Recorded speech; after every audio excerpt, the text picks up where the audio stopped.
அனைவருக்கும் வணக்கம். கடந்த வாரங்களில் மட்டக்களப்பு மாவட்டத்தில் குறிப்பாக தமிழ் மக்கள் விடுதலை புலிகள் கட்சி மீதும் தமிழ் மக்கள் விடுதலை புலிகள் கட்சியின் கௌரவ தலைவர் அவர்கள் மீதும் மட்டக்களப்பு மாவட்ட நாடாளுமன்ற உறுப்பினர் திரு சாணக்கிய ராகுல் ராஜபுத்திரன் அவர்கள் வெளியிடுகின்ற கருத்துக்கள் மற்றும் நடந்து கொள்கின்ற விதங்கள் தொடர்பாக மக்களுக்கு கருத்து தெரிவிக்க வேண்டிய தேவைப்பாடு உண்மையில் இல்லை என்றால் மக்கள் நன்று தெரிந்திருக்கிறார்கள் விடயங்கள் எல்லாம்.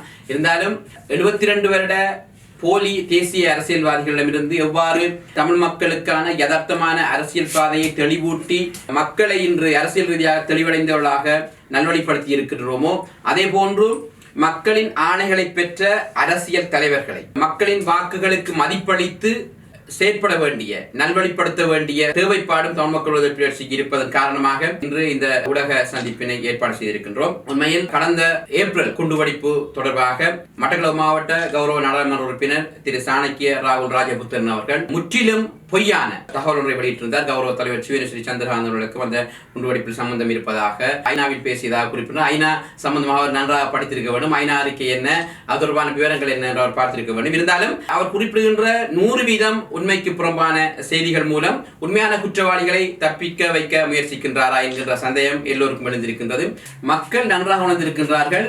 மாவட்ட விருத்தி குழு கூட்டமாக இருக்கட்டும், பிரதேச விருத்தி குழு கூட்டமாக இருக்கட்டும், என் கிராமங்களில் நடைபெறுகின்ற சித்திரை விளையாட்டு விழாக்களாக இருக்கட்டும், பாடசாலைகள் 4 பிள்ளைகளுக்கு புத்தகம் கொடுப்பதாக இருக்கட்டும், எந்த நிகழ்வில் அவர் கலந்து கொண்டாலும் தமிழ் மக்கள் விடுதலை புலிகள் கட்சியினையும் தமிழ் மக்கள் விடுதலை புலிகள் கட்சியின் தலைவர் கௌரவ சிவனேஸ்வரி சந்திரகாந்த் அவர்களையும் குறை கூறுவதாகவும் வசைப்பாடுவதற்கு மாத்திரம்தான் செல்கின்றார்.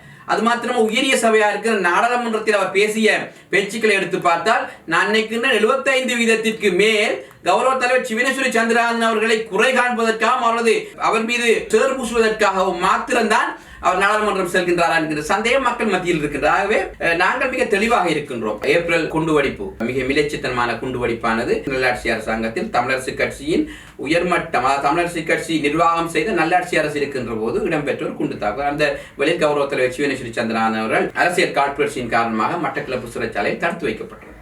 ஆகவே இந்த குண்டு தாக்குதலுடன் சம்பந்தப்பட்டவர்கள், இந்த குண்டு தாக்குதலை ஏற்படுத்துவதற்கு காரணமாக இருந்தவர்கள், அதற்கான காரணமான சக்திகளை இனம் கண்டு அவர்களுக்கு எதிராக சட்ட நடவடிக்கை எடுக்கப்பட வேண்டும்.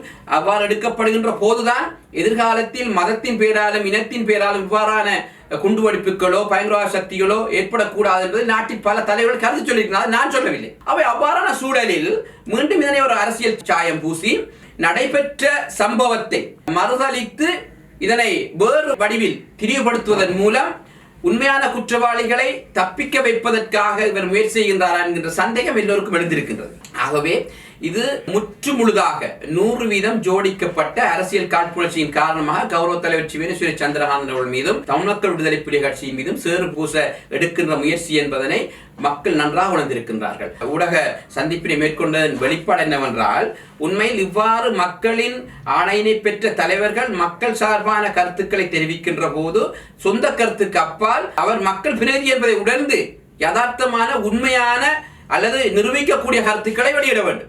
அதற்கு மாறாக இவ்வாறான போலியான வார்த்தைகளை சொல்லி அரசியல் காழ்ப்புணர்ச்சியின் காரணமாக மக்களை பிழையான வழியில் நடத்தி குற்றவாளிகளை தப்பிக்க வைப்பதற்கான முயற்சியை அவர் மேற்கொள்ளக்கூடாது.